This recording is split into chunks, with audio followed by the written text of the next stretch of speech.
صفحہ نمبر 184 184 واقعات متفرقہ۔ اردو زبان میں سرور عالم صلی اللہ علیہ وسلم کی سیرت پر جامع ترین کتاب سیرت النبی صلی اللہ علیہ وسلم، شبلی علامہ شبلی نعمانی رحمۃ اللہ، علامہ سید سلیمان نبی رحمۃ اللہ۔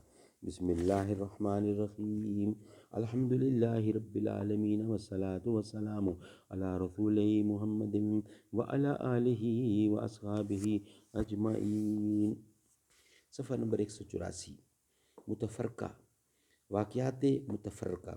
اس سال انصار میں سے دو نہایت معزز شخصوں نے جو مقربین خاص میں تھے وفات پائی۔ حضرت کلثوم بن حدم اور حضرت اسد بن زرادہ۔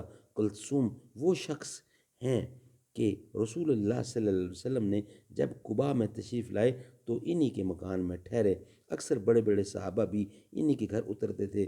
حضرت اسد بن زرادہ ان 6 شخصوں میں ہیں جنہوں نے سب سے پہلے مکہ میں جا کر حضرت صلی اللہ علیہ وسلم کے ہاتھ پر بیعت کی تھی، اور ابن سعد کی روایت کے موافق ان 6 شخصوں میں جس نے سب سے پہلے بیعت کے لیے ہاتھ بڑھایا یہی اسد تھے۔ یہ فخر بھی انہی کو حاصل ہے کہ سب سے پہلے انہی نے مدینہ میں آ کر جمعہ کی نماز قائم کی۔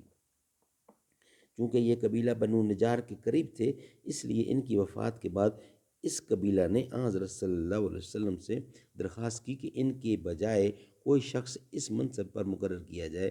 چونکہ یہ احتمال تھا کہ کوئی شخص مقرر ہوگا تو اور دل کو رشک ہوگا، اس لیے حضرت نے فرمایا میں خود تمہارا نقیب ہوں۔ چونکہ آپ کی ننہال اسی قبیلہ میں تھی، اس لیے اور قبائل کو رشک اور منافست کا موقع نہ ملا۔ حضرت اسد کی وفات کا حضرت صلی اللہ علیہ وسلم کو نہایت صدمہ ہوا۔ منافقین اور یہود نے یہ طعنہ دینا شروع کیا کہ محمد صلی اللہ علیہ وسلم اگر پیغمبر ہوتے تو ان کو یہ صدمہ کیوں پہنچتا؟ آپ نے سنا تو فرمایا لا املک لنفسی ولا صاحبی من اللہ شیئا، میں اپنے لیے اور اپنے ساتھیوں کے لیے خدا کے ہاں کوئی اختیار نہیں رکھتا۔ یہ عجیب اتفاق ہے کہ عین اسی زمانے میں 2 بڑے ریسان کفر نے بھی وفات پائی، یعنی ولید بن مغیرہ جو حضرت خالد بن ولید کا باپ تھا، اور حضرت عاص بن وائل سیمی جس کے بیٹے حضرت عمر بن عاص جو فاتح مصر اور حضرت امیر معاویہ کے وزیر اعظم تھے۔ اسی زمانے میں حضرت عبداللہ بن زبیر کی ولادت ہوئی۔ انہی کے والد حضرت زبیر حضرت صلی اللہ علیہ وسلم کے پھپھیرے بھائی تھے، اور ان کی والدہ حضرت اسماء حضرت ابو بکر رضی اللہ کی صاحبزادی اور حضرت عائشہ صدیقہ کی بے مات بہن تھیں۔ اب تک مہاجرین میں سے کسی کی اولاد نہیں ہوئی تھی، اسی لیے یہ مشہور ہو گیا تھا کہ یہودیوں نے جادو کر دیا ہے۔ حضرت عبداللہ بن زبیر پیدا ہوئے تو مہاجرین نے خوشی کا نعرہ مارا۔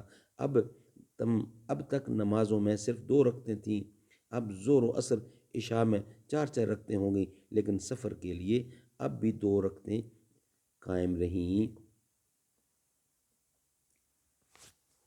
یوں تو تم سید بھی ہو، مرزا بھی ہو، افغاں بھی ہو، تم سبھی کچھ ہو بتاؤ تو مسلمان بھی ہو۔